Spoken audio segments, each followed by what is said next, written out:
Dobrodošli v podkastu Sodelujmo, katerega založnik je AIPA, organizacija za kolektivno uveljavljanje in zaščito pravic avtorjev, izvajalcev in producentov audiovizualnih del. In današnja gosta je, s ponosom povem, Miša Molk. Živijo, pozdravljen. Živijo, Miša.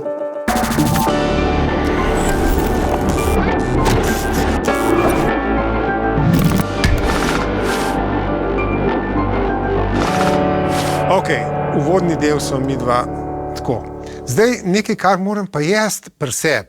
En del mojih možganov, veš, se je sprožil ta sindrom vsiljivca in skozi upije, kako zdaj ti vodiš pogovor z Mišo, namesto da bi ona vodila, ki je moj srca tega. Skratka, če mene slučajno zanese in tle ležem na kavču in se začnem izpovedovati, ti me sem strogo opomni, res. Miha, danes je kavč zame, ti sam sprašuj. A ne, tako, dobro. Skratka. A so preostro začela? Upam, da ne. Ne, prekrasno so začela, dober kavča ne vidim, ampak... To ni, bomo kakšnega napihljivega najbolj. Če prideš do te točke izpovedi. Uživala tam, ja. Ok, a veš kaj, uradni povod za pogovori so nagrade Orion, ki je tudi, za katerimi stoji AIPA, in ti si predsednica žirije. Ja. Ja. Mogoče vsem pojasnim, ker tudi meni ni bilo prej čisto jasno. Se pravi, en del teh nagrad žirija nima besede v resnici, ker gredo po gledanosti. Tako je, tako je. Ja. Po merjanju število gledalcev in gledalk. Ja. Se pravi, to jih je 7, se mi zdi, mislim, da jih je 7 teh.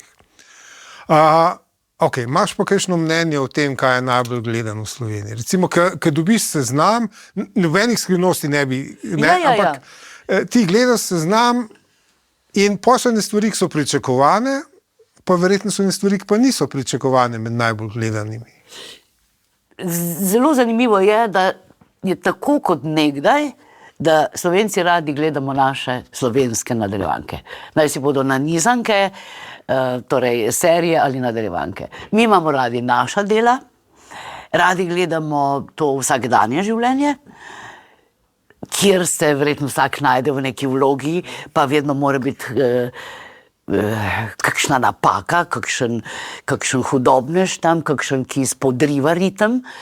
In to zelo radi gledamo in me to ni presenetilo. Tako je bilo predlani, letos, skratka naše serije so zelo gledane, včasih tudi kakšen dokumentarec. Dokumentarec o športu, to radi gledamo, kar me ne preseneča. Pa ja, naše stvari, slovenske stvari, domača produkcija. Ja, kar je zanimivo, veš, ker pri filmu dostikrat reče, to Ben gleda slovenskih, ampak v resnici, jaz tudi gledam podatke, ljudje zelo radi gledajo domačo produkcijo. Ja, gremo pogledat, mislim, da je tudi ta predsodek, da slovenski film ni dober, že majčkeno odmaknen, že malo tudi pretiran, ker jaz mislim, da dobro ustvarjajo naši filmski Strinjam se jaz tudi, ja. So dobre stvari in jih je treba videti. Ok, drugi del je, se pravi, najbolj gledano en del teh nagrad, potem pa to, kjer žirija pa nagradi... To so pa butenskale imenovane. Tukaj gre pa za ali malo drznejši pristop, ali vsebinski, ali produkcijski. Skratka, da je nekaj opazno zaradi drugačnosti, zaradi poguma, pa res naj si bo za temo, ki obravnava film ali oddaja, ali pa za način pristopa produkcije. Tukaj so pa pomembne stvari, ker je treba bolj pogledati v družbeno odmevnost, kako je to za družbo pomembna vsebina, kako reflektira kakšen čas. Gre za zelo pomembne avtorske podpise, da vidiš, da se je nekdo morda teme, ki je že bila kdaj, ki jo je že kdo se lotil, da se je zdaj na drug način, da je svoj pristop uporabil. Skratka, tukaj gre pa bolj za izvirnost. Čak, v žiriji ste 4, a ne? Ja. Se pravi, lahko je tudi 2-2, ali je kdaj 2-2? Ja, je. Ja, jaz smo že glasovali. Aha, ok, ampak ko ste pa rešili, če ste bili... Potem smo pa predstavili še za en teden. Ok.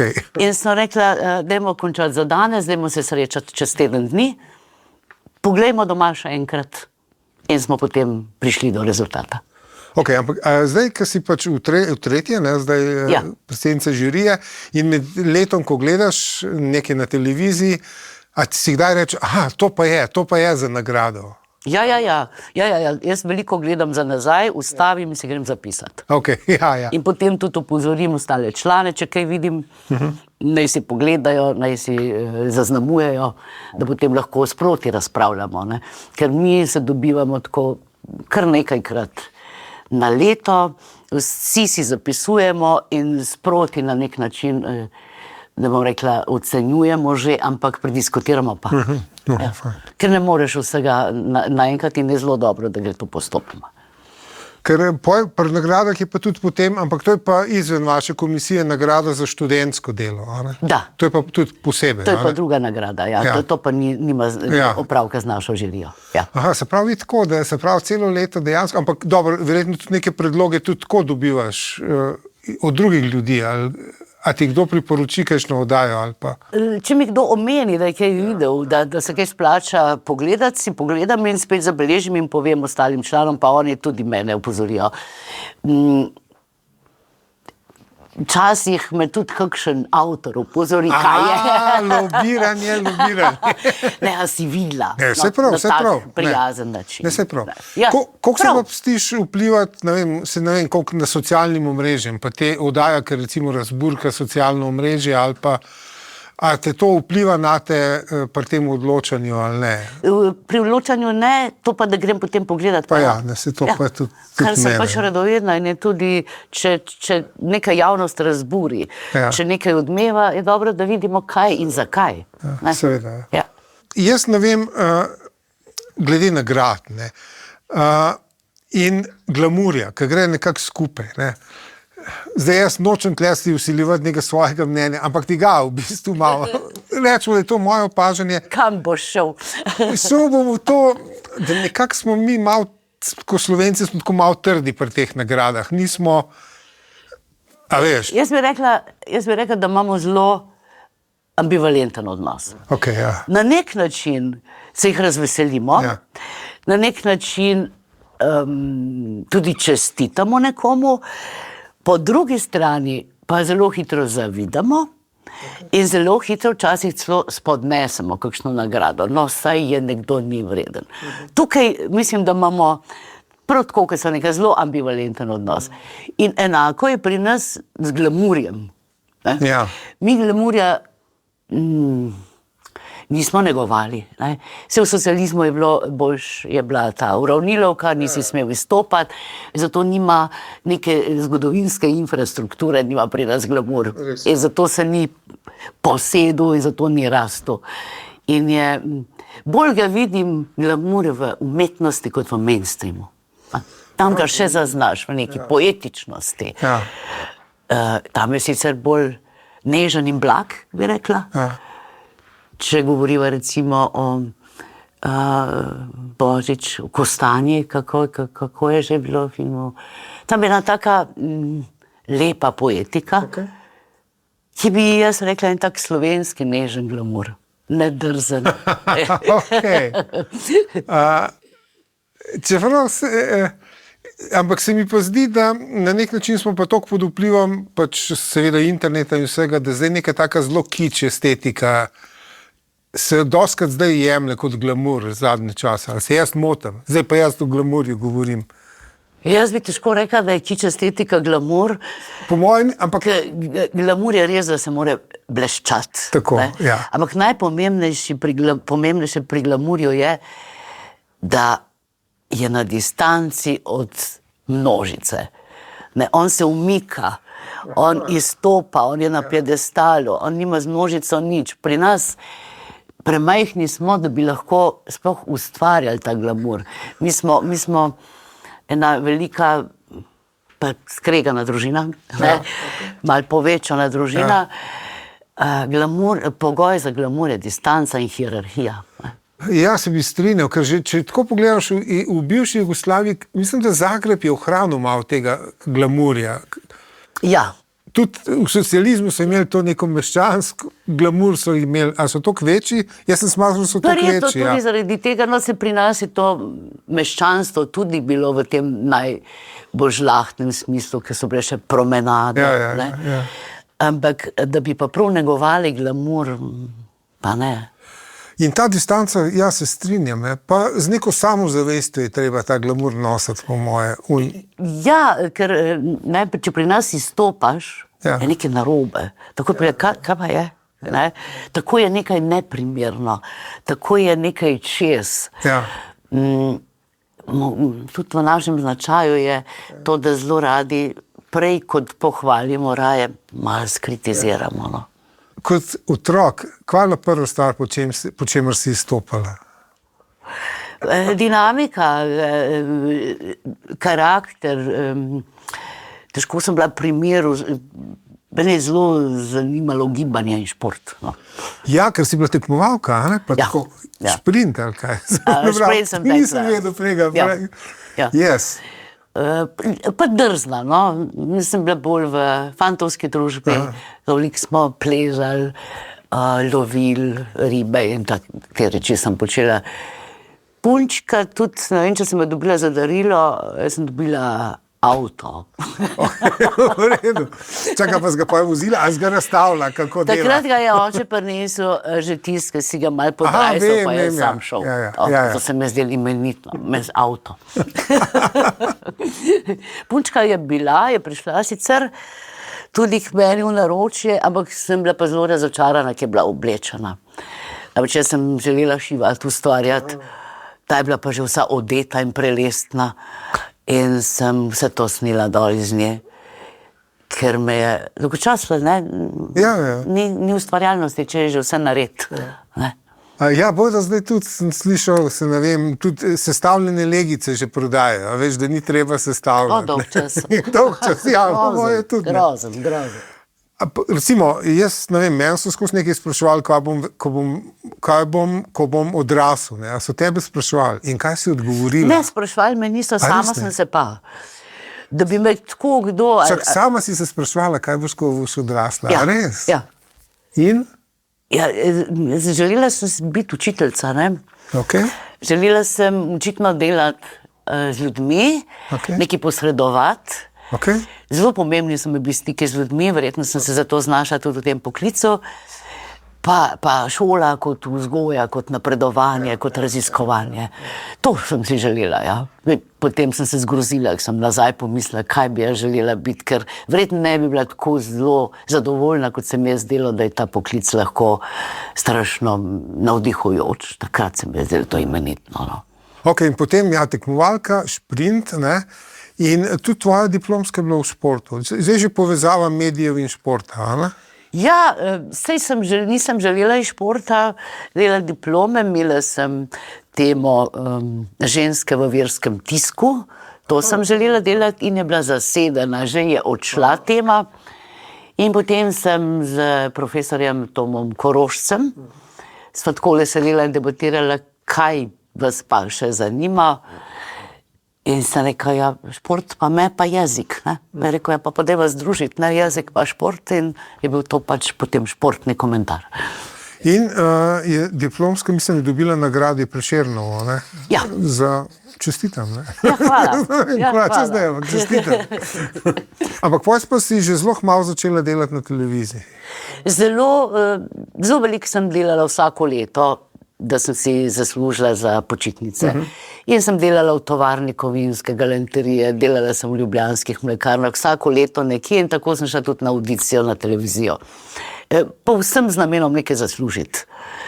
In najprej me niso sprejeli, potem sem pa videla, da dva, ki sta že z mano delala takrat audicijo, da sta pa že na televiziji, in sem poklicala, sem rekla, zakaj, kaj pa je, dajte mi povedati, ne, za osebno rast je to dobro vedeti, kaj je bilo narobe, da se človek nauči, da se izboljša.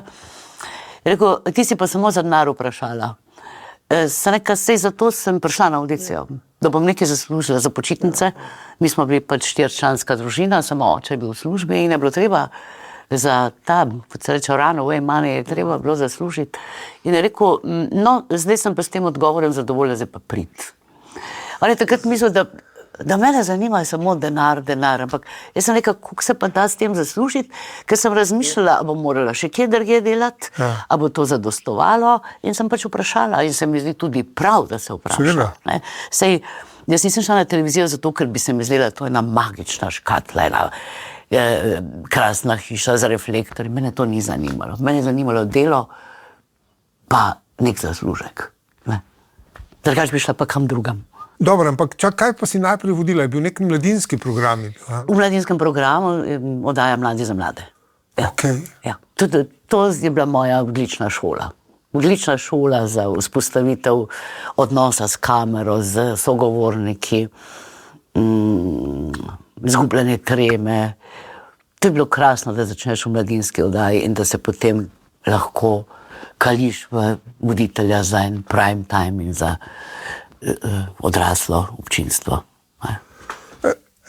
Zdaj tam so oni, nedvomno so od tebe nekaj pričakovali. Ne? Kaj so pričakovali v resnici? Mislim, ali so ti tekste oni pisali? Kako je bilo? Vprašanj nikoli, zato pravim, da je bila to dobra šola, ker so me kar poslali, zdaj se pa s tem ravnateljem nekaj pomeni, zdaj se pa s tem športnikom nekaj pomeni. In sem ga, kaj pa? Ja, ne vem, to, kar te zanima, je rekel.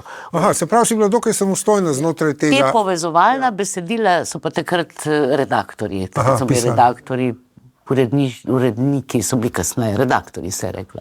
To so pa pripravljali oni, ja. Mislim, imeniten začetek, ki nima vsak te priložnosti. Zato sem jaz res hvaležna, da sem jo imela. Ker če bi jaz začela takrat v eni odgovornejši oddaji, čeprav težko je reči, da oddajo, ki jo namenjaš mladim, da ni odgovorna, zelo. So bile tudi teme, kar težke včasih, težave, spolnost, odnosi doma, nasilje v družini, tako da ni bilo tako enostavno, ampak lahko sem rastla, s to krajšo oddajo 20 minut in potem počasi se prelevila v voditeljstvo, ki je samostojno lahko stopila na večji oder, pa na oder Cankarjevega doma. Ok, šla si na počitniško delo, da tako rečem, ampak v nekem trenutku si pa wow, se to pa je zame, v smislu uživam v tem, kar dela. Uživala sem od samega začetka, zato ker jaz sem zelo odgovoren in discipliniran človek. V bistvu sem ena kontradikcija. Po eni strani sem zelo vagabund, malo pustolovec, po drugi strani pa zelo disciplinirana. In zelo sem uživala v pripravi oddaj. Zelo. Meni nikoli ni bilo to delo. Meni je bilo spet, bomo nekaj ustvarili. Zakaj so me pa sprejeli, imeli radi, je bilo pa zaradi tega, ko so rekli, koliko je ta prostodušna. Prav te besede se spomnim. Kaj sem pomeni? V smislu, da se zasmejim na glas, da zakašljam, če je treba, da govorim z rokami, s kretnjami. Skratka, da nisem nek poštirkan človek, ki se je naučil nekih manir za nastopanje, ampak da sem zelo pristna in vem, prav prostodušna je rekel urednik. Proste duše. Ok, in potem, jaz se spomnim v resnici, a je bila neka Križ-Kraš. Križ-Kraš, ja. Tam se pa spomnim. A je bilo to še črno-belo? A je bilo črno-belo? A smo sami imeli črno-belo televizijo? Televizijska križanka je bila črno-bela, potem po križanki je bil pa Križ-Kraš. Ja. In to me je pa v bistvu ustvarilo, zaradi tega, ker zelo pomembno je, da postaneš en trademark, kar mi je takrat uspelo, da imaš neko kontinuiteto. In ta oddaja je bila na sporedu 15 let. In to je doba, ko potem res gledalec, vzpostaviš odnos z gledalcem in gledalec s teboj. Jaz ne vem, enkrat bil jaz nekje na morju in tam iz trajekta so prišli novi obiskovalci tega mesta, polet, in tam so bile restauracije na rivi in Slovenci so jedli. In iz trajekta je prišel čolnik. Aleksander. Ja, ki je bil, tudi imel, vsak večer je bil on. Ja. In ki je šel mimo v restauracijo, so se vsi ljudje mahali, sam bi živijo.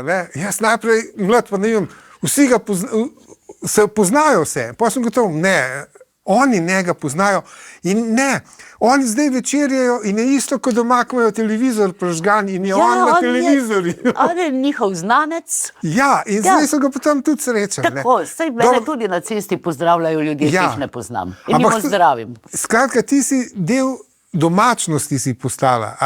A veš, kaj mislim? Ja, je prav zanimivo, ne? Če si delal, če so kolegice delale v informativnem programu, takrat je bila recimo Danica Simšič, v informativnem, ne so rekli na banki gospa Simšič, ne? Meni so pa rekli, Miša, dobro, kaj te pa ve. To je čist drug odnos. Meni je bilo to všeč. Ja, ker tam je neka distanca, vsem politika, ne pa info. Pa ne taka pogostost. Ne? In seveda odsotnost smeha, ne? Smeh razoroži in te nekako povezuje. In zaradi tega postaneš bližji. Ja, zdaj si ti del tega domačnosti, ampak a ni to zate tudi breme, ker moraš biti v bistvu zmeraj nasmejana pa dobre volje v resnici? Kadar nisem bila dobre volje, je bilo breme. Zdaj sem pa vedno bolj dobre volje, pa ni breme. Ker si bolj sproščen, ker je tenzije manj, tudi urnik je veliko bolj diha. In me danes sploh ne moti, če me kdo pozdravi, časih, ker kdo reče, če grem na kavo, pa kar grem. In je dobro. Ja. Mal bi jaz vsem zdaj šel na to področje, vsem si šla ti not, pač mlada ženska, od tebe so nedvomno pričakovali, da boš lepa kot voditeljca, ne? A pa si imela kakšne probleme, ki se je skazalo, da si tudi pametna, ne? Mislim, čistko. No, seveda, pri kakšnem... Ja, bom kar po pravic povedala. Seveda me je kakšen urednik ali pa bom rekla celo malo više skušal kdaj kam odpeljati. In me je tudi rekel en gospod, pa ne toliko govoriti, a ni dovolj, da slepa. Skratka, ko sem v odgovoru skušala povedati, zakaj jaz pač ne grem z njima, pa grem domov in sem nekako to skušala razložiti. Te podtihno, se ni treba, da to govoriš, si dovolj, da slepa. Čeprav je sebe ni tako lepotica nikoli, jaz sem bila simpatična, lepa, pa ne, meni je všeč tista Afroditina lepota, ko pride iz vode. Pa to je ena zame najlepša slika. To je tista lepota. Ja. Na samem sem imel 2-3 leta tam, v Firencah, pred to sliko in stopim v ta prostor, vsi ljudje, obiskovalci, gledajo mene, ko sem vstopil. Ja. Zakaj? Ker so držali telefone in so slikali selfie, se pravi, so Afroditi kazali hrbet. Mislim, da so tebe gledali, ko si tako strmel vanjo. Ne, kazali, slikali so, selfie so delali. Ja. Ampak načeloma, saj jaz sem imel občutek, da je RTV takrat, pa verjetno še zdaj, zelo taka patriarhalna ustanova v principu. Ja. Ja. Čeprav zdaj, če bi šla pogledati, bi videla, da je poklic novinarja zelo... Ženske so, prevladajo. Ja, ampak ta duh patriarhalnosti pa kar laufa, a ni? Duh in vzdušje pa še vedno je. In še vedno niso enaki pogoji, nimajo ženske enakih pogojev, še vedno teže napredujejo, še vedno se ne govori, ta oddaja je bila pa dobra, ampak super si izgledala, bistvena razlika, ali pohvalijo moškega voditelja ali žensko voditeljico, ki najprej povedo, a je bila dobro oblečena ali ne, moškega pa fajn gosta si imel. Drug pristop. Ja, pa ko si se pa ti s tem, ko si to zdržala, ko se ti mogli boleti, ne? Ne vem, če sem jaz to tako opazila. Jaz sem zelo velikokrat se, in to nezavedno rešvala smehom. Meni se je zdelo, če se mi je zdelo kaj trapasto ali vsiljivo, jaz sem to smehom rešila. In smeh te spravlja lahko v zadrego, če se nekomu takole zasmeješ. Tudi pri seksi ni tudi erotično, če se zelo enemu obraz zasmeješ, mislim, da ne bo več dolgo vztrajal. In smehom sem jaz to upravila. Nisem imela nobenih težav potem kasneje, nobenih. Tam kot odraščujoča, ko sem prišla, se mogoče kdo skušal mečkem polastiti, ampak največkrat me je smeh rešil. Koliko si pa to svojo pot, pa svojo pozicijo, koliko si mogla razumsko premisliti, kaj, ali si instinktivno pa se postavila v točno to pozicijo? Smeh pa, ja. Nikdar nisem razmišljala na ta način, pa tudi o sebi nisem imela mnenja, da bi bila jaz lahko nekomu všeč. Ker sem živela čisto v svojem svetu. Jaz sem na televizijo hodila delati. To takrat ni bilo tisto okolje, s katerim bi jaz bila zelo tesno povezana. In ko sem šla ven skozi vrata, sem živela v svojem miljeju, s svojo glasbo, s svojim fantom, s športom, z izleti. Tako da sploh nisem resno jemala, sem malo heca. Zato sem verjetno tudi smehom odreagirala. Da se mi zdi malo trapasno, kaj je. Ja. Nisem tega tako resno jemala. Danes, če pogledam, je dejansko medijsko je takrat bila RTV edina možna pot, a ne? Monopol, ja, dejansko ne. Ja. Danes je teh televizij pa internetnih, pa kaj tega je veliko več. Veliko preveč. Preveč, zelo, ja, absolutno. Ne? In tudi ta obsedenost s 5 minutami slave, ali koliko je že Warhol zapisal, se je absolutno povečala, a ne? In eno raziskavo sem ki je bila narejena sicer pri milenijcih in mislim, da jih je čez 40% smatrali, da bodo lepega dne nekako postali medijsko slavni. Amben ni vedel, kako pa kaj, ne. A v tebi je bila ta želja po slavi? Ne, nikoli. Tudi zaradi tega nisem šla, tako sem prej rekla, na audicijo, da bom lahko nekaj zaslužila. Potem ko me na avtobusu, smo se z avtobusom vozili, je kdo tako pogledal, najprej sem mislila, da je kaj narobe, da je kje kakšen madež, potem sem rekla, seveda, morda te pa ljudje prepoznavajo. To da, absolutno me to ni zanimalo. Nisem vstopila v to hišo zaradi slave, ampak zaradi dela. Okay. In to je dobro, ker potem nisi razočaran, potem ne hrepeniš, da boš nenehno pred kamero, ampak sem bila predsejkrat tudi za kamero, ker te delo v celoti zanima. Ne pa to, da s tem je samo delo, če si pred kamero. Tok prej moraš iti tja, pa frizerjo, pa uno, pa tretje. Če pa ustvarjaš, si pa v tem pogonu zelo samostojen. No? A pa si šla skozi neko mentorsko šolanje, v smislu, da si... Aha. Ja. Predvsem za jezik in za govorni nastop. To smo imeli vse skupaj 2 leti, bi rekla. No.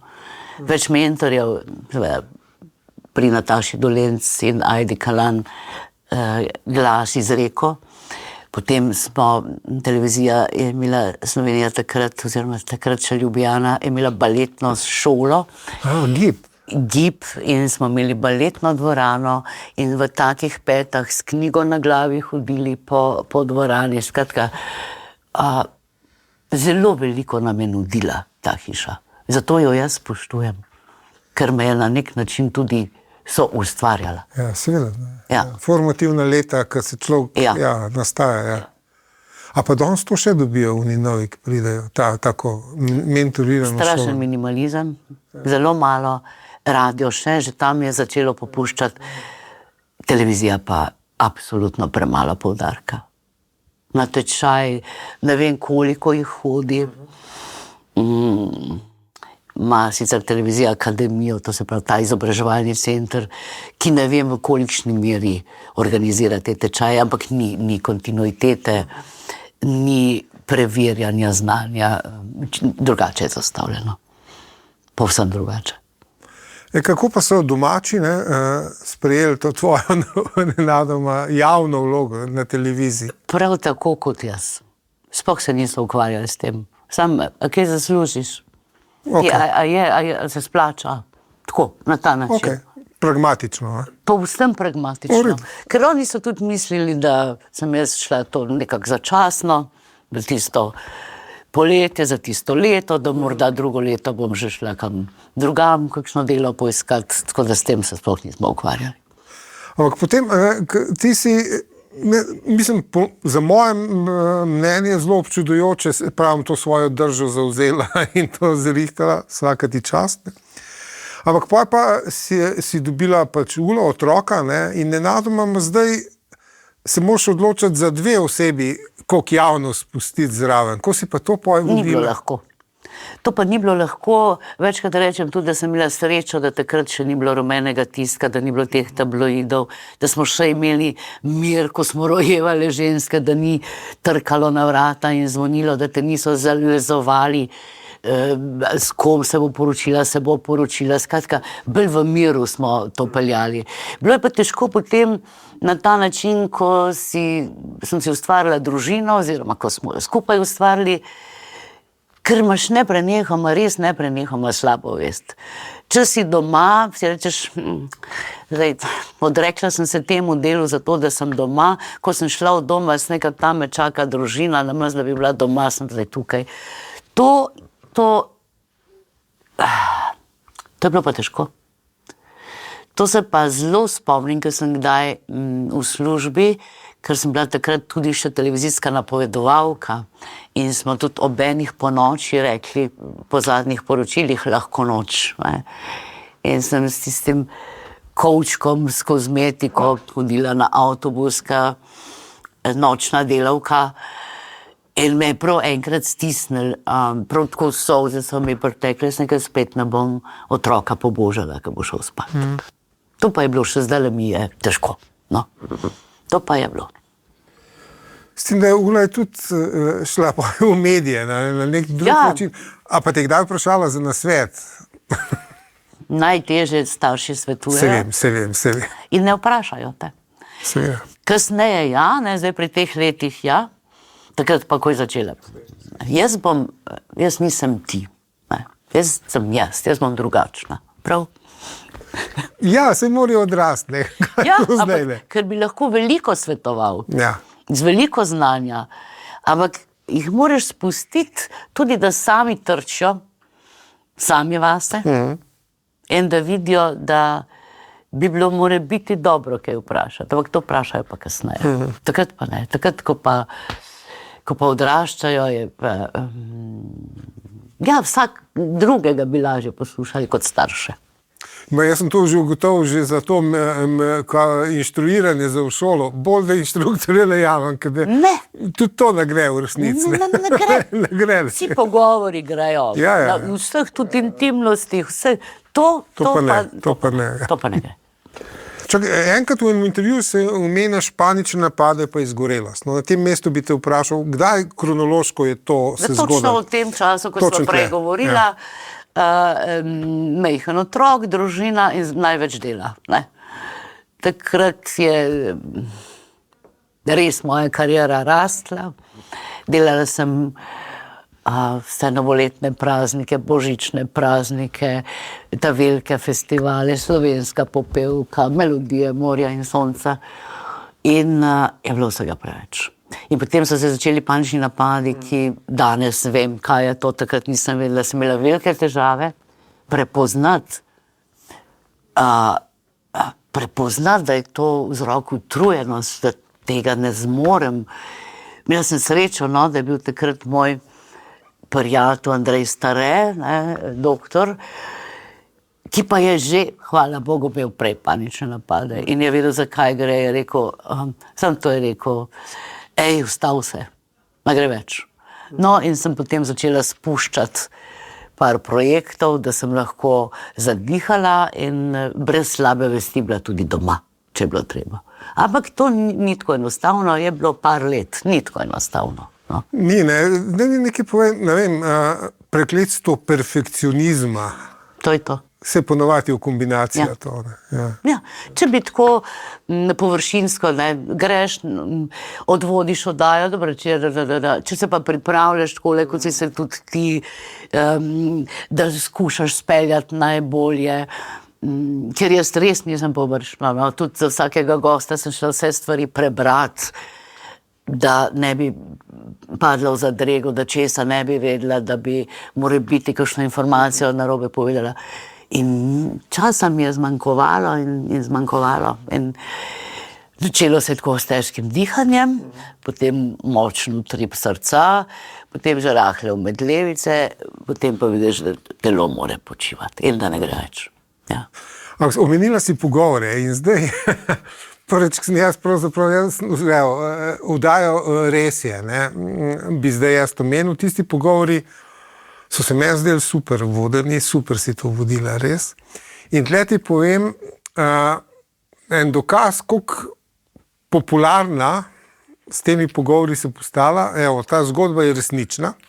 Jaz sem takrat nisem živel v Ljubljani, ampak nekom manjšemu kraju in tam je bila samo ena stojenca sadje zelenjava, In jaz pridem eno soboto po sadje zelenjavo, ne, in prodajalec reče, tok pa tok, jaz mu dam denar in on me prime za roko, z obema rokama me prime za roko in me drži. In zdaj jaz tako stojim, tako prek stojence, stojim. In po jaz rečem, oprostite, roko ste pozabili. In rečem, oprostite, vem, reče. Ampak sem vas gledal po televiziji. Vi ste bili gost Miše Molk. In dovolite, da še malo držim roko, ki se je dotaknila roke Miše Molk. In nič pa sem malo stala in potem me izpustil in se zakmalil in to je bilo to. No, skratka, prenesel sem tvojo roko v manjši slovenski kraj. Lepa, ta je lepa anekdota, zelo simpatična. No, skratka, daj povej glede te oddaje, ko je prišlo do nje in kako in kaj, povej. Jaz mislim, da je bil to res en tak prvi zametek dobrega talk showa, to se pravi pogovorne predstave, kot bi mi rekli. Jaz sem videla 20-minutni kviz, ki je naslov bilo Home Truth, to se pravi domače resnice, kako bi temu rekel.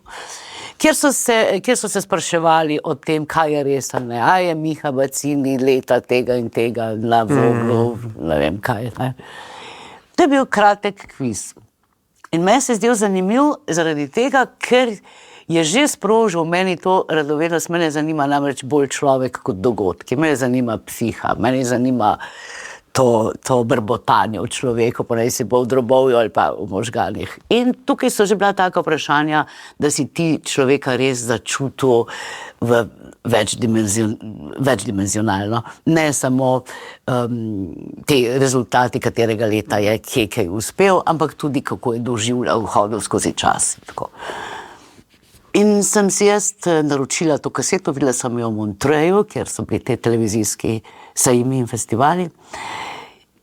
So mi jo poslali, sem jaz to gledala in jaz iz tega sem naredila en koncept oddaje za 1,5 ure. Take s presenečenji, z gosti. In takrat je bil Janez Lombergar direktor, je rekel, to me pa zanima. In mi je zaupal, ker ni lahko, ne, na dveh straneh. Ja, seveda. Ne? Lahko uspe, lahko pa ne. Ampak rekel, jaz mislim, da tole boš pa ti dobro speljala. In smo se lotili, imela sem krasno ekipo, researcherje, tudi scenarista takrat, da je prepletal vsa ta presenečenja. In seveda dobre produkcijske pogoje, ki jih danes ni. Zaradi tega je bila oddaja tudi tako uspešna. In res smo imeli izjemne goste in izjemna presenečenja. To je še danes se mi zdi najboljših televizijskih pogovornih šovov, kar smo jih imeli kdajkoli. Ni takih. Mislim, evo, moja izkušnja, ko sem bil gost, enkrat hvala ti, ampak moja izkušnja bila, a veš, jaz nisem, ko sem rekel, ma ne grem nikamor nikoli in potem je prišlo to vabilo, ne, jaz sem rekel, ne, ampak pa pogledam, a veš, prejšnje dan reče, pa se to je dobro. Dobro, je. No, a veš, evo, isto ne. Kako si pa še bil takrat? Jo, ne spomnim se. Ne spomnim se, ampak. Ker so vedno bila trojka, ne? Ja. Ampak se pravim, pogledal sem prejšnjo oddajo, wow, impresivno, ne? Ne, tudi, ne, da sem jaz imela na linku Šimona Peresa, to je bilo takrat nepojmljivo, no. Je pa res, da je bilo zelo veliko dela vloženega in da to tedensko ne bi šlo, no. To je bila mesečna oddaja, tedensko ne bi uspeli. Danes predvidevam nemogoče to narediti na RTV, mislim v smislu budžeta ali česa. takih presenečenj ne lahko, ne, ampak mi smo tudi gosti iz tujine, smo vendarle morali tudi komu pot plačati, komu prenočišče. Danes bi mi na televiziji rekli, da je to luksus, ne, če še dopisniki v zunanji politiki ne morejo na teren, kjer se v bistvu dogajajo stvari, pa morajo iz studija. Ne, tako da res so bili imenitni pogoji. No. Ja. Zdaj, pri teh pogovorih, ki se jih veliko pravlja, na teh intervjujev, pogovorov, in prej si omenila, da se zelo pripraviš. Ja. To se vidi. Ne.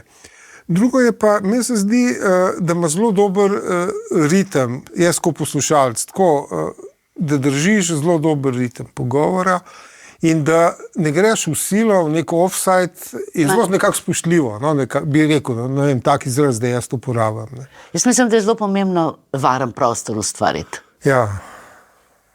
In oba se mora dobro imeti. Ne? Mene je pomembnejše biti radovedna, kot biti voajeristka. Kar pomeni, da bom jaz zelo zdaj gnezdila tam noter v tvoji notranjosti z neko prisilo. Človek se ne počuti udobno in potem nimava več dobrega razmerja. Drugače je, če govoriva seveda o politiki in teh novinarjih, ki morajo gledati v žepe in šlice, če tako rečem. Ampak pri takih pogovorih, ko se pa ustvarja neka intima, je pa treba spoštovati sogovornika, zelo spoštovati, da se imava oba dobro. No? Ja, ampak pek so omenila politike, ne vem, in politiki to najbolj znajo, odgovarja 10 minut in plete v trobe in kaj pa v takem primeru nič preneseš. To je, tega smo se zdaj nagledali, ne, pred volitvami. Ja, zato sem se spomnil. Tega drobljenja je bilo ogromno, redki, če ne spomnim se kakšnih konciznih, konkretnih stavkov, to je bilo blebetanja, to je bilo besedičenje, prazno besedičenje in takrat je seveda jih treba prekiniti, no. To je treba prekiniti in ustrajati na prekinitvi. Ne, da še čez govori, še čez novinarja govori, še ustraja prekiniti. Je pa tudi res, da kakšni novinarji prekinejo, kakšni pa kar pustijo. In ni prav. Pa kakšni ima več možnosti in več časa na voljo, kakšni pa manj. Tukaj sem pa še vedno zelo kritična. No. S tem, da je internet, sploh pa socialne omrežje, so prinesli neko drugo strukturo za pogovor. Že ki gre dati intervju, a veš, vmes vpletenih par udarnih stavkov. Ja. Novinar pa hoče te udarne stavke, da jih bo porabil za internet, a veš, za eno minutko. Ne, Ja. In pa se vsi pretvarjajo, da gre za poglobljen razgovor, resnic pa gre za te clickbaite, ne, a veš, iztrgal je en košček. Kaj misliš o tem razvoju medijev? To so pač te časi, tako, ko si sam zdaj dobro nastavil in že prej si omenil tudi te 5-minutne slave, skratka tudi te medije, družbene ali družabne medije, kjer zelo na hitro dobimo kakšno novičko, neutemeljeno, nepoglobljeno, jo jemljemo kot resnično, jo začnemo hitro širiti naokrog in te udarne, mastne naslove, ko bereš potem naprej, vsebina nična, skratka, naslov je najmočnejši, ne, vsebine pa potem skoraj da ni. In to je tekma, ne, to je tekma, kdo bo hitrejši, kdo bo močnejši, nikakor pa kdo bo tehtnejši, poglobljenejši in kdo je najbližji resnici. Ne. Ker ja, v bistvu vsi te kao pogovori ciljajo neko čustveno reakcijo v poslušalcu. Ne. Ampak jaz mislim, da ti, recimo, tudi so dajo res, je pa tako pa s temi svojimi pogovori isto naredila en čustven odziv poslušalcu, samo da je bilo počasno dolgo kuhanje, no, da tako rečem. Ja, ne pa zelo pomembne so bile emocije v tej oddaji, ker so se tudi gledalci in gledalke na ta način odzvali. Tudi izbrali so si vedno v tej trojki vsak svojega, ker so me potem pisali. Res? Ja, jaz sem pa za tistega navijal. To mi je bilo všeč, da so imeli svoje junake. Ja. Potem si bila pa urednica, ne? To je 2-4-2-8, ne? Urednikovanje. Letnice, ne vem, ampak No ja, bo že držalo. prepisal z interneta. Sam tako, da malo umestim. Ne? A veš, in zdaj urednikovanje je pa v bistvu vsem drug del, kakor popolnoma drugačen. Ja, ne? Popolnoma drugačen. Tudi dobro, imela sem srečo, da sem s svojim delom dokazala, da znam, da poznam televizijo, da znam ustvarjati, da sem imela tudi zaupanje sodelavcev in so podporo. Zaradi tega sem imela 2 mandata. Ne? Ne bom rekla, da je bilo lahko zaradi tega, ker če si prej so bili to tvoji kolegi, ne? Ja, zdaj si pa šef, ne? Zdaj si pa šef in je bilo zelo težko včasih komu povedati, da ni dovolj denarja, komu povedati, da se je termin oddaje spremenil, da se je frekvenca spremenila, da ne bo več tedenska, da morda kakšne oddaje ne bo več. To je bilo težko, ampak to moraš sprejeti. To je dolžnost. Vem, da mi je bilo težko Borisu Kopitarju reči, tele oddaje zdaj ne bo več, bomo mi novo začeli pripravljati. To je težko, ker prej sta se srečevala na hodniku, sva bila kolega, ne? Potem pa takole sediš in rečeš, doprosti, moramo razmisliti, moramo nov koncept, drugačen koncept najti. Ampak je treba tudi to narediti. In po eni strani, to so že tudi leta, finančna kriza, pa ne. Rebalans je. Tako, ne. Ne preneham. Ja. Kar ti reže program, kot salamca. Ja, ker jaz vem, da ljudje so radi delali, ampak včasih si se moral odločiti, ali to, narediti prioritete, je pomembnejši prime time ali pomembnejša raznoterost, predvsem je pa treba nagovarjati različno strukturo občinstva, in starostno, in izobrazbeno. In med tem moraš pač se gibati, da nikogar ne izpustiš. Ne? Ja, in to je tudi javni servis, televizija, RTV je javni servis. Se pravi, načeloma ne bi ustrezala, naredila nekaj za vsak segment populacije. Drugo je pa seveda, en kup komercialnih televizij se je pojavil, ne? In tle, kako definicija, rečemo temu, bolj kvalitetnejše zabave, a ne? Ja. Jaz ne vem, a veš, kako to obdržati? Zelo preprosto je, no? Ko je pač televizija Slovenija izgubila monopol s pojavom novih drugih medijev, drugih televizijskih postaj in kanalov, ki so zelo največ poudarka dale razvedrilu, torej zabavnem programu, je nacionalna televizija majčkeno začela tekmovati. To pa ne sme, ne? Ker ji ni treba in ker ima tudi druge programe in druge dolžnosti in drugo poslanstvo. Ampak takrat se je pač razbohotil, to so bili kvizi, pa zelo veliko teh igrc, drobnih igrc, na srečo, manj na znanje, bolj na srečo. In takrat je začela, bom rekla, kvaliteta, kakovost padati. Ker je bilo popolnoma jasno, da ljudje radi tekmujejo, slovenski narod je enigmatičen, rad ima enigmatiko, in se je začelo zelo veliko pojavljati razne te tekmovalne oddaje. In takrat je vsebina začela počasi upadati in je postajala manj pomembna, ker saj gledajo. Prenehalo se je paziti na jezik, prenehalo se je paziti na vsebine in jaz vedno rečem, da vsebina nagovarja formo, ne forma vsebino.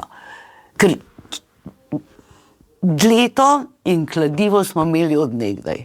Če se svet ne bi spreminjal, če mi ne bi začeli drugače živeti, bi ga še vedno uporabljali zleto in kladivo tako kot takrat, ko smo ga prvič vzeli v roke. Zdaj pa z njim kiparimo in delamo marsikaj zelo ustvarjalnega. Zato pravim, da vedno svet, dogodki, človek, vsebina potem išče novo formo.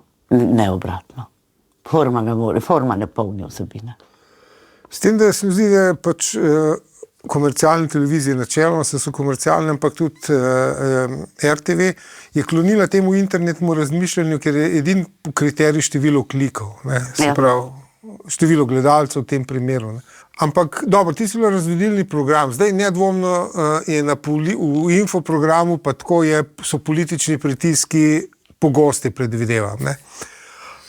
Ko pa je bilo s tem v razvedrilnem programu, ker konec koncev bi politiki radi šli tudi se v razvedrilni program pokazati. Ne? To je zelo dobro, kar ste rekel, ker vedno ljudje mislijo, da v razvedrilnem programu pa tega ni. Jaz se zelo spomnim, ko me en politik prosil, če lahko dobi karto za prvo vrsto na Mariboru je bila narodna zabavna prireditev. In potem je celo generalni direktor takrat rekel, sej mu boš, ne, dala. Sneka, ja ne, ker bom dala potem vsem politikom in vsem poslancem.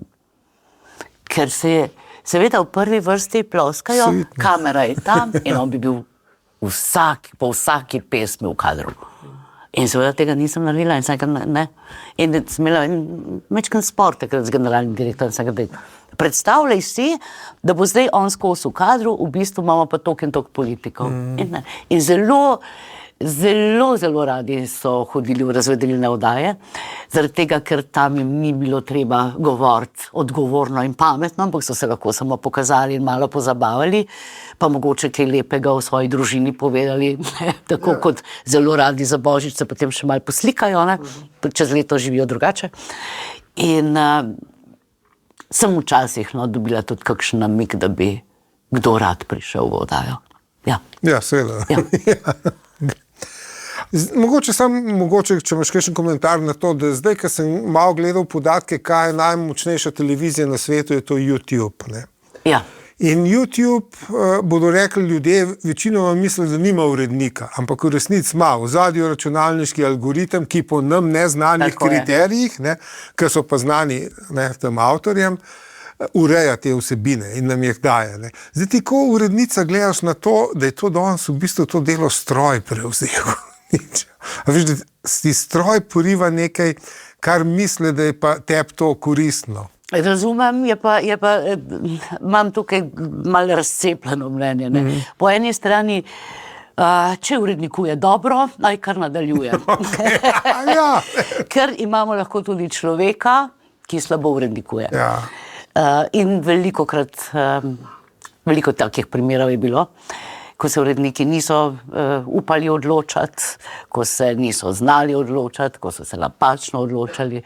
Tako da, če je ta algoritem, kaj bom rekla, dovolj izobražen, spreten, ne, potem naj kar to počne. Ker ni veliko zelo dobrih urednikov. Ni.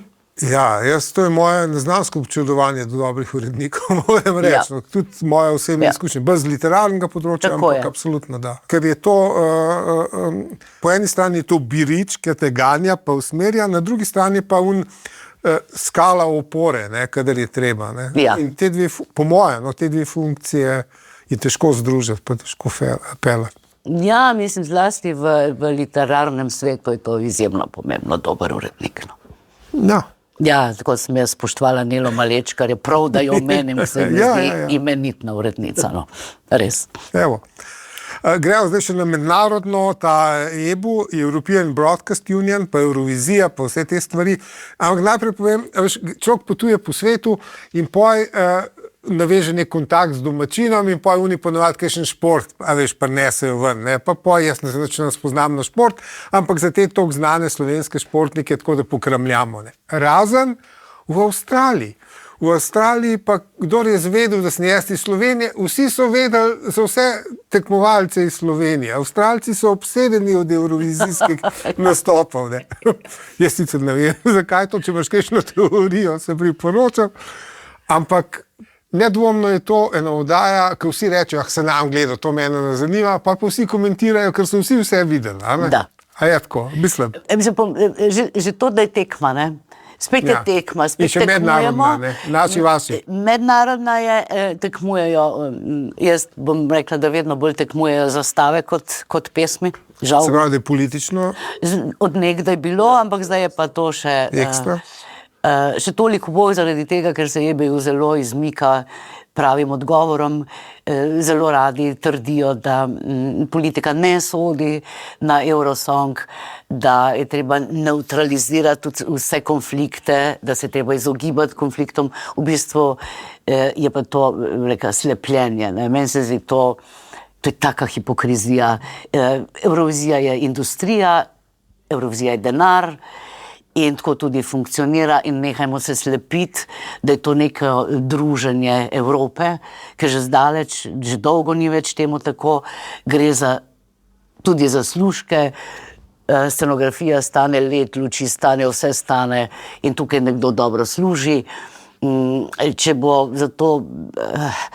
še več držav šlo proč, kot letos, ko so se določene države odločile, da ne bojo sodelovali, jim ne bo šlo tako dobro. In če bi slučajno Izrael zmagal, predvidevam, da če bo situacija še vedno politična, kakršna je, predvidevam, da bo še kakšna država odstopila od tega projekta. Tako da to, da United Europe, to že zdavnaj ne več. No. To je posel, to je biznis. Ja, to je šov velik. To je šov, ja. S tem, da kdaj pa te je začel tako bolj zanimati? Koliko nazaj, tako da si začela bolj in da si se pojo aktivirala? Kot deklica sem jaz to z mamo gledala. A res? Moja mama je to gledala, ki smo že prej govorila o glamurju, no to je bil njen okno v svet, v modo. Ja, in vse je bil glamur, ni bil? Ja, takrat je bil prav glamur, zdaj je šlo bolj v ta kič, ali bi pa rekla v drugačno modo. Takrat je pa mama to zelo spremljala, ker so jo zanimale obleke, so jo zanimale pričeske, ta eleganca in vem, da sem kot deklica jaz to z njo gledala in od takrat naprej skozi vem, kaj je Eurovizija. Takrat je bilo tekmovanje za pesmi Eurovizije, jaz sem od takrat to gledala, dokler me ni to še poklicno doletelo. Ampak zdaj, kako je bila tvoja pozicija? Zdaj ti iz Slovenije prideš in vi imate ta neki mednarodni, saj evropsko mednarodni sestank. Kako je to izgledalo? Jaz sem bila zelo spoštovana. No.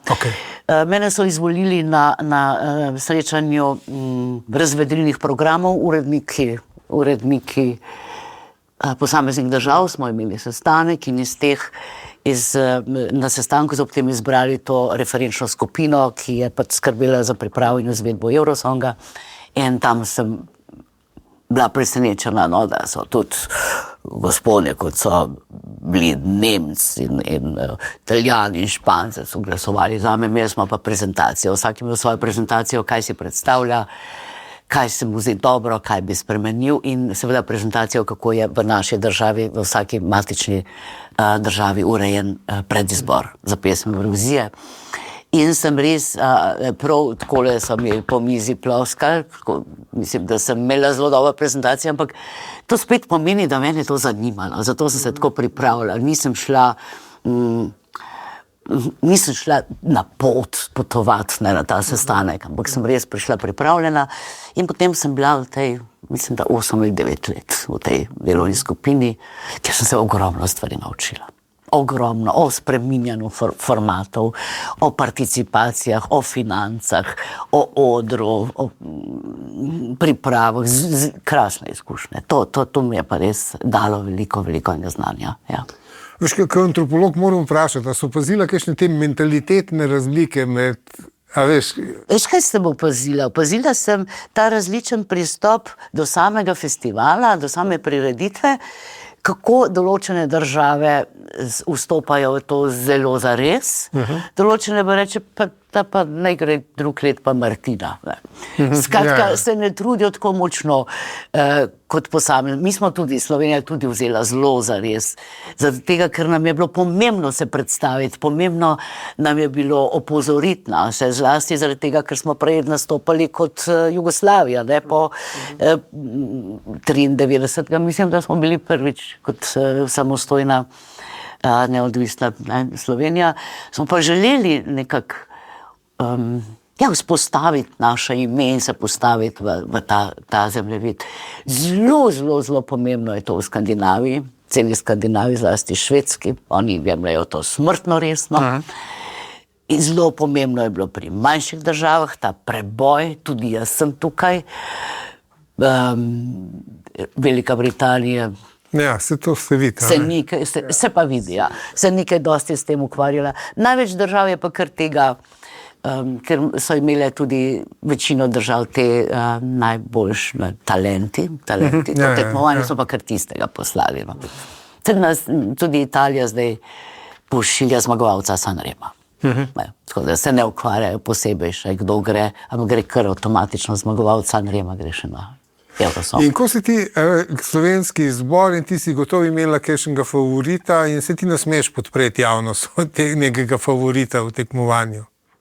Misliš lokalnem, ne, mislim lokalnem, v slovenskem zboru. Seveda sem imela. To je stvar okusa, ne. Vem, pa se je kdaj prekrilo tisti, ki je bil izbran, pa tisti. Se je, ampak to moraš tiho biti, ne povedati, niti sodelavcem ne smeš povedati. Sam rečeš vsakmu, bravo, dobro, uspešno. V glavnem sem bila pa kar zadovoljna z izborom, tako kot je bila Duša Derenda, Tanja Ribič, Maja Kjevc, so bile kar dobre. Včasih je bilo več poudarka na vokalu, zlasti Slovenija je zelo poudarila vokal in glasbo. Šibki, pa če že o tem govoriva, sva pa pri dramaturgiji nastopa, vizualizaciji nastopa. Tle smo pa šibki. In s tem se ukvarja stroka v Evropi, pri nas pa ne. Pri nas je pa pol to kar... To je prepuščeno izvajalcu ali kaj? Ali ima neko ekipo kdo? Vse ima ekipo, vse se pogovori z scenografko, kaj bo na odru, ampak jaz mislim, da morajo biti to marketinški ljudje, mi prodajamo ta nastop. Jaz se spomnim Marije Šerifović, ne vem, če se molitva. Njenega nastopa se nihče ni hotel postopiti. Češ, malo nerodna postava, moška figura. V zadnjem trenutku je ta Sakan, Dragan Sakan. New Moment. Tako je, kasneje je bil New Moment. In je naredil briljanten nastop, da so jo obkrožile te 5 ali koliko blondink, jo objele na odru, tako da je ona zasijala, ampak on se je res potrudil, on je sedel, razmišljal in naredil nastop. Pri nas se s tem ne ukvarjamo, ali bi rekla pravilno, ali bi rekla pa dovolj dobro. Ja, in tle stvar je, to je kot veriga, najmočnejša, kukar je najmočnejši, najbolj šibek člen, predvidevam. Saj ni treba, da se vedno ne vem, kaj zgodi. Če se spomnim tega Španca, ki je samo stal na odru in pel. Spomnim se. Ali pa če spomnim, to ni Eurovizija, ampak Sinead O'Connor, a veš, sam s pobrito glavo poje, veš, kadar in cel svet klone. Ne, lotevamo se tega na pravi način. Ne razmišljamo o tem, nekaj se mora zgoditi, ne? Dobro poješ, v redu, fina muska, ampak v kaj bom zdaj gledala? Ali je to dobra interpretacija, ali je to zasanjana pesem, ki je bil ta Sobral, ta Španc? Ali bo to Marija, ki pride s temi puncami na oder in prevzame oder? Nekaj se mora zgoditi, ampak tako zelo, ne naštimano, To je treba zelo s tem... Vrhunsko režirano, da zgleda čisto naravno. Tako je. Tako. Evo, da mi nekaj povedati. Jaz včasih imam občutek, da recimo, da Slovenija zmaga na Euroviziji, a bi bila to panika pa kolaps?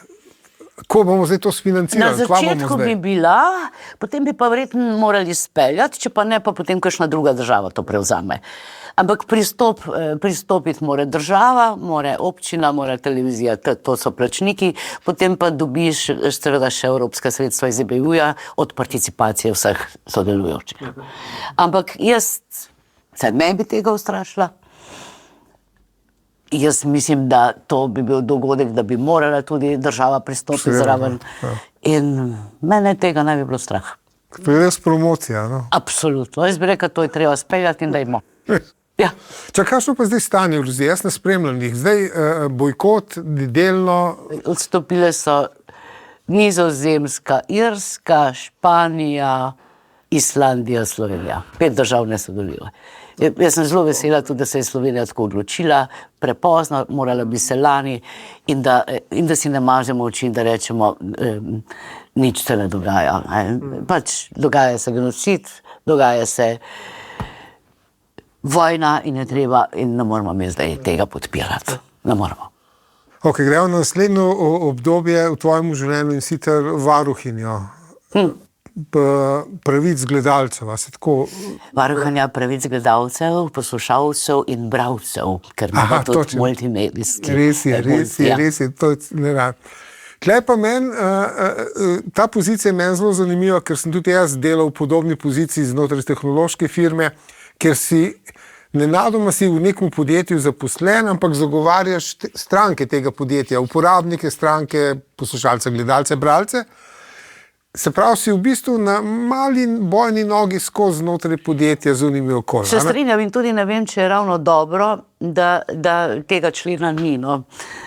Ni dobro, je...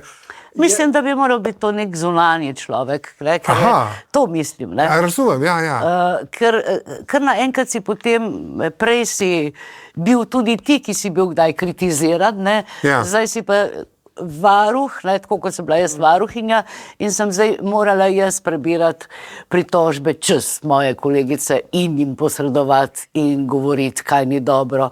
Tudi, to je včasih zelo, mečkanje kočljivo, mečkanje intrige je v tem, ne, da si iz lastne hiše in da si potem varuh. Koliko pa je teh pritožb, tako dnevno, tedensko, od oka? To se je pa zdaj verjetno zelo spremenilo od tega časa, ko sem bila pač prva varuhinja. Tudi dobro se mi zdi, da smo vsem to funkcijo vzpostavili, čeprav nima izvršne funkcije. To je v bistvu neka, jaz bi rekla, da je varuh nek mediator, ne, med gledalcem, poslušalcem in bralcem. On je dolžan odgovarjati na vprašanja in na pritožbe. Saj niso vse relevantne ali pa upravičene, ne? Ker gledalci kakšni pišejo zelo konkretne in dobre reči, kakšni pa tudi neumnosti, no? Da ima ena koščena kolena, je nekaj ena napisala in nekaj gospa. No. Hočem povedati, da varuh mora prebirati, mora odgovarjati na pisma, istočasno pa tudi posredovati urednikom, da če se kakšna stvar dlje časa ponavlja, največ je seveda o neuravnoteženosti, največ je politika. Ne. Ja, ker to je en tak fenomen, da ljudje nek javni servis smatra, spet štejejo, ne, tako se štejejo klike, štejejo, kolikrat se je naš pojavil, kolikrat se je njihov in samo ta številka je važna, kar je meni čist bizarno, ampak... Ne, se vemo, no, mi smo pač razdvojena družba, politično razdvojena in potem so take so tudi pritožbe. Je pa zelo pomembno pa je, ker se mi zdi vseeno, da je to en barometer, kaj je našemu občinstvu vredno. To pa te pritožbe kažejo. In zelo se mi zdi dobro, da je velik poudarek na jeziku, na izgovorjavi, na preveč oglaševanja, kar se mi zdi pa zelo tehtne pripombe in vendarle tudi vredne upoštevanja. No. Ja. A pa se v teh letih, mislim, se pravi, čak ti si bila 2008-2013, se pravi 5 let, a v teh letih a je bilo kakšno nihanje, glede na to, kaj se pritožujejo, ali je bilo konstantno iste teme, ta politika, te stvari? Nihanja so vedno takrat, kadar je ali čas volitev, tudi kadar je EMA in Eurosong, takrat je naraščalo. Ja, ker gre za ponos, ne, ljudje imajo vsak svojega favorita in če ni njihov izbran, so bile pritožbe, goljufija, tako je kuhinja in tako je goljufija. Skratka, ob velikih trenutkih pa naj se gre za politiko, družbo, umetnost, kjer se je kaj velikega zgodilo, takrat je naraslo število pritožb. Ja. Jaz ne vem, a je res to, kar malo sumem, da je dejansko glavni kriterij res ta vaši, naši, to, kar so prej govorila, ali Kriterij pri čem? Pri javni televiziji, to pojmovanje, ta mene malo skrbino, ker vse si sama tudi mislim v intervjuju rekla, da je to javna televizija je simbol, temelj, pa še kaj demokracije, a ne v principu. Ja, ampak mi se učimo demokracije. Prvi. Mi ne znamo še rokovati z demokracijo, pri nas je mlada, mi smo mlada država, to ni nič, to ni še nobena starost. Ja. In mi smo šele zdaj pošlatali, kaj demokracija je, in smo jo razumeli tako, da imam jaz prav. Da imam samo jaz prav. Ne. Ja. Demokracija je menjava mnenja, spoštovanje mnenja drugega in tako dalje. Mi smo jo pa zaenkrat zelo, zelo tako jemali, da če jaz nimam prav, ti mi tega prav ne boš vzel. Skratka, zelo, zelo narobe. In tukaj se učimo in zaradi tega me nič ne čudi, da imamo zdaj so naši in vaši, ker smo premladi. Mi smo premladi za to. Absolutno se moramo še zelo, zelo veliko naučiti, kaj je demokracija in kako se ravna z njo spoštljivo. Ne, da si jo lastimo, spoštljivo. Ne? A pa je, se pravi, teh 5 let varuhinje in branja teh pritožb, a je tebi to kaj zmanjšalo vero v človeštvo? Ja, je. Na nek način, prav zaradi tega, ker te pritožbe, kot sem že rekla, niso vse argumentirane. Zelo sem bila vesela takih argumentiranih, analitičnih. Ampak včasih so pa res prvič zelo politično opredeljene, zelo enostranske, zelo, kakšne zelo grobe, v izjemno slabem jeziku napisane, žaljive.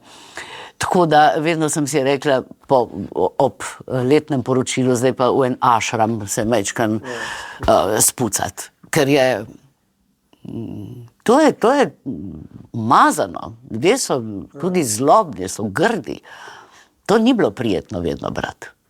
Ampak imela si verjetno neko ekipo, ki je to prebirala, odgovarjala. To sem bila pa čisto sama. Ne, čak malo. Ti si bila sama, ali kaj? Jaz sem bila čisto sama.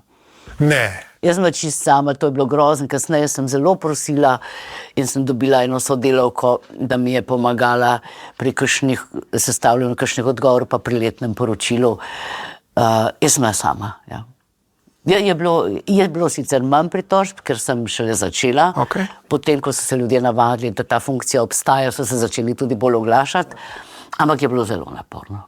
Je bilo zelo naporno. To ti pa res ne zavidam, ker si bila vratarica vsega, kar je prihajalo. Vratarica, poštni nabiralnik, istočasno sem imela pa še skozi vklopljen računalnik za klice, ker so tudi klicali, lahko ne sam pisali. In to je bilo... Ja, včasih si rečem, da sem bila vedno ali pa pogosto na robu zmogljivosti. Ja, mislim, jaz sem šokiran, moram reči. Ampak to je bilo že neko obdobje karijere in življenja, kjer si dobivala ponudbe za mentoriranje. Da ti mentoriraš zdaj neke mlajše. Sem to tudi počela in to zelo rada delam, ampak bom spet rekla, to mora biti neka kontinuiteta in mora biti tudi pogoji za delo, pa niso ravno dobri. Pa si kdaj razmišljala o, ne vem, šoli Miše Molk za... Sem razmišljala, potrebovala bi nek kapital, da se nek prostor najame in osnovna sredstva in to bi pa z veseljem počela. No. To pa me zanima, zato ker si zelo spet v stiku s človekom, zato ker se mi zdi, da mu pomagaš, da ga osvobajaš, da lažje govori, da lažje nastopa, ker ni sam pomemben ta javni nastop, da si na nekem odru. Ne? Ampak tudi v komunikaciji, ne? Ljudje imajo zadrege, ljudje težko povejo mnenja, težko se oglašajo, imajo tremo. To jih pa osvobajaš in to se mi zdi zelo pomembno, no? Da človek samozavestno lahko pove svoje mnenje. Se to je družbeno koristno delo, da tako rečem. No? Tako je. Ja. Upokojitev, kot sem bral, ni bila vesela, ne? Ni bila vesela, ampak na koncu jim hvaležen. Vedno je tako. Zelo je bila ponesrečena. Sej sem vedela, da vsi, ki smo šli takrat na proteste in ki smo govorili kjerkoli, na kjeremkoli zborovanju, smo bili na spisku, no? Smo vsi dobili tudi opomine takrat. In sem vedela, da slej ko prej me bo nekdo poklical. In so me seveda poklicali in potem izsiljevali z nekimi pogoji. Strašljivo želeli so mi dati, da bi imela rubriko o luksuzu. Oni bi ti mogli ponuditi življenje v luksuzu, ne pa rubriko o luksuzu. Mene pa to res ne zanima. Potem je bilo še bolj spervertirano, še bolj sprevrženo. Ne? Ja, sej, ti bi to lahko po svoje, ne? Sej tudi glasba pa knjiga, lahko tudi luksus, ne se sprenevedati ljudje, no. Res. Ja, a veš, kaj nekaj se nisem dotaknila, pa se po moje treba ta ageizem, se pravi odnos do starosti, sploh pri ženskah je po moje še nedvoumno. Žal je tako zelo spolno določen, ker moški zorijo, ženske starijo. Ja, in je, dobro, če to tudi jaz, ko moški, pa nedvoumno, ampak vidim, a veš to, enkrat sem poslušal nek pogovor, je bil nekih gospodarstvenikov, kdaj zdaj, koliko stare kadre pa oni rabijo, ne, a veš. In oni po 30 so bili premladi, oni nad 40 že prestari, ne, in potem jaz tam malo naračunal, da je verjetno edini kadri je med 34 pa 36, a veš. Prej si premlad, potem pa prestar, ne, a veš. Ne vem, če imam v bistvu kakšno konkretno vprašanje, pa imaš ti kakšno to... Ne, navzoč je, starizem je navzoč. Ljudje z leti postajajo odveč, postajajo skrb, postajajo strošek in ne spoštujemo dovolj, mi nimamo dovolj spoštovanja do starejših ljudi, ker kot da so že malo odveč, kot da niso več družbeno koristni, čeprav je veliko znanja in jaz mislim, da tudi brez preteklosti družba, če nima vse generacije vpletenih, tudi v prihodnost ne more zreti. Ampak to ne vem, kako to reševati. Jaz ne vem, kako se loti tega problema na spoštljiv način in da človeku dopoveš, da so vse starosti, da jih je vse starosti treba skupaj ujeti, da potem lahko diskutiraš, da si daš izkušnje, da mladi imajo morda več energije, starejši več izkušenj in modrosti. Ampak jaz mislim, da tu lahko samo vsak sam z odnosom, ne, do ljudi. In prav enako bom rekla, tako kot si ti omenil pri mladih. Mene zelo moti, da rečejo, kaj pa ta mulj se še nič ne ve.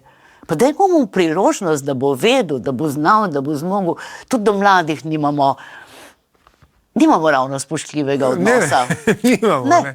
In pa se človek vpraša, do koga pa, ne. Tako je.